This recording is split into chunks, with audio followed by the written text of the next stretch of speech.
দর্শক, হাসনাত আব্দুল্লাহ সমন্বয়ক, তিনি কিন্তু শিক্ষার্থীদেরকে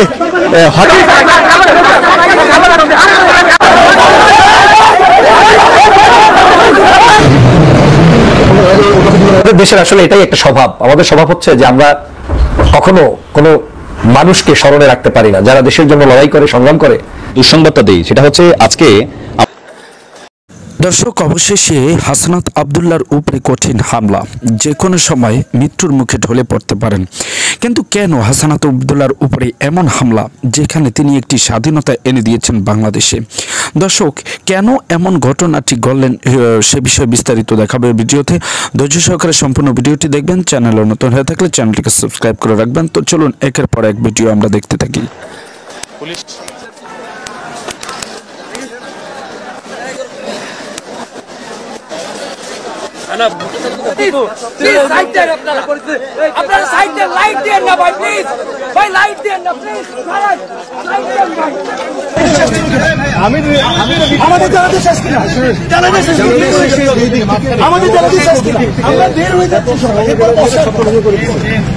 আমাদের পোশাকটাকে আপনারা কি করছেন? আজকে পুলিশ আমাদেরকে পিটাইছে, আমাদের দেশ শুধু বের হয়ে যাচ্ছি। আর তুমি আপনারা বলেন যে আমরা এমন কি একটা করেছি যেটার কারণে তারা এটা মেরেছে? বলেন, কোন বিশৃঙ্খলা ছিল? আমরা তো জানাজা শেষ করে এখান থেকে বের হয়ে যাচ্ছিলাম। তারা কি করেছে? কি করেছে? কি করেছে? মেরেছে, সাউন্ড গ্রেনেড মেরেছে, টিয়ারশেল মেরেছে। এগুলোর কারণ কি? তারা প্রশাসন যদি সহযোগিতা না করতে চায় তাহলে কিভাবে শান্তিপূর্ণ থাকবে? আপনারা কি হল ছাড়বেন না? আমরা ছাড়বো, কখনোই ছাড়বো না। আমাদেরকে মেরে তারপরে যে কোনো সিদ্ধান্ত বাস্তবায়ন করতে হবে। We are open to killed. আমাদের এখন মেরে ফেলবে। আমরা এতক্ষণ পর্যন্ত ডিসকাশনের জন্য আমরা অলওয়েজ ওপেন ছিলাম। আমরা ডিসকাশনের জন্য আমরা অলওয়েজ প্রস্তাব দিয়েছি। এখন আমাদেরকে মেরে যে কোনো সিদ্ধান্ত নিতে হবে। আপনারা সংবাদকর্মীরা কেউ টিয়ার ছেলের জন্য চালাতে পারতেছিলেন না। এখানে ওপেন একটা জানাজা হয়েছে, জানাজার পর আমরা চলে যাচ্ছিলাম। তাহলে আমাদের উপরে কেন অ্যাটাক করা হইলো? দর্শক, এই ভিডিওটিতে দেখানো হবে যে আরও কত ভয়ঙ্করভাবে হাসনাত আব্দুল্লাহর উপরে অ্যাটাক ও হামলা করার সিদ্ধান্ত নিয়েছিলেন। হঠাৎ করে ছাত্র জনতার ভিতরে এমন পরিবর্তন কেন? তাহলে কি ছাত্রলীগ মাঠে নেমে গেছে? বিস্তারিত দেখুন এই ভিডিওতে। মধ্যরাতে রণক্ষেত্র ঢাকা বিশ্ববিদ্যালয় এলাকা। অসদাচরণের অভিযোগে রাতে ঢাকা বিশ্ববিদ্যালয়ের প্রভিসি মামুন আহমেদের বাসভবন ঘেরাও করতে গেলে ঢাকা বিশ্ববিদ্যালয়ের শিক্ষার্থীদের বাধার মুখে পড়ে 7 কলেজের শিক্ষার্থীরা। এ সময় সংঘর্ষে জড়ায় দুপক্ষ। থেমে থেমে চলে ধাওয়া পাল্টা ধাওয়া। রাত 11টার দিকে মুক্তি ও গণতন্ত্র তোরণ হয়ে 7 কলেজের শিক্ষার্থীরা ঢাকা বিশ্ববিদ্যালয়ে ঢোকার চেষ্টা করে। এ সময় প্রতিরোধ গড়ে তোলে ঢাকা বিশ্ববিদ্যালয়ের শিক্ষার্থীরা। এক পর্যায়ে 7 কলেজের শিক্ষার্থীরা ঢাকা বিশ্ববিদ্যালয়ের ক্যাম্পাসে ঢুকে পড়ে। শুরু হয় ধাওয়া পাল্টা ধাওয়া সংঘর্ষ। পরিস্থিতি নিয়ন্ত্রণে আনতে লাঠিচার্জ ও সাউন্ড গ্রেনেড নিক্ষেপ করে পুলিশ। এ সময় পুরো এলাকায় আতঙ্ক ছড়িয়ে পড়ে।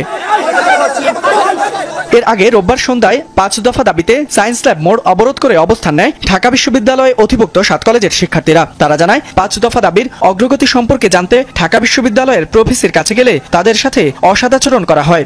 এর জেরে সায়েন্স ল্যাবে সড়ক অবরোধ করেন 7 কলেজের শিক্ষার্থীরা। উনি আমাদের 7 কলেজের শিক্ষার্থীদের সাথে অশোভন আচরণ করছে। ওই অশোভন আচরণের জন্য হচ্ছে আমাদের আজকের এই অবস্থান কর্মসূচি। আমাদের একটাই দাবি, প্রভিসি মামুন আহমেদ এসে 7 কলেজের শিক্ষার্থীদের কাছে প্রকাশ্যে ক্ষমা চাইবে।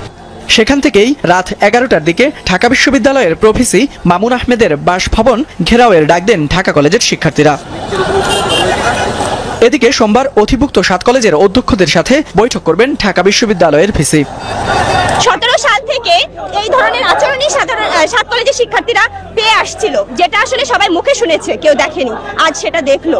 অবশ্যই আমরা ক্ষমা চাওয়ার জন্য ওই প্রভিসি মামুন আহমেদ রাস্তায় এসে ক্ষমা চাইবে 7 কলেজের শিক্ষার্থীদের কাছে। আমি না, সবাই নেশাখোর প্রভিসি মামুন আহমেদ।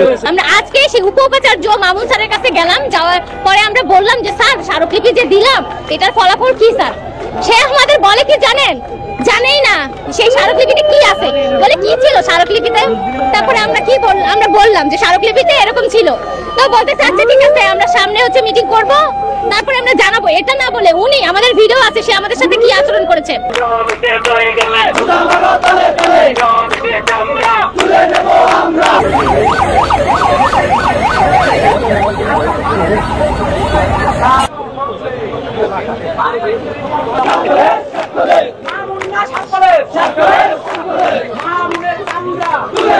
আমরা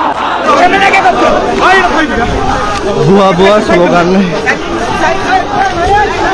নীলক্ষেত এরিয়া থেকে চলে যাচ্ছেন সমন্বয়ক হাসনাত আব্দুল্লাহ। মূলত তিনি এসেছিলেন ঢাকা বিশ্ববিদ্যালয় এবং 7 কলেজের শিক্ষার্থীদের ভিতরে যে চলমান সংঘর্ষ সেটি নিরসনে। তবে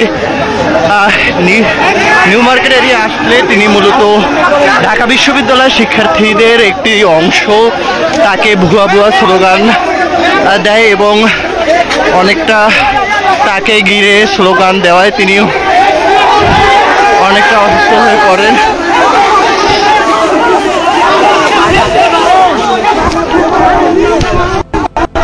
শিক্ষার্থীদের এই তোপের মুখে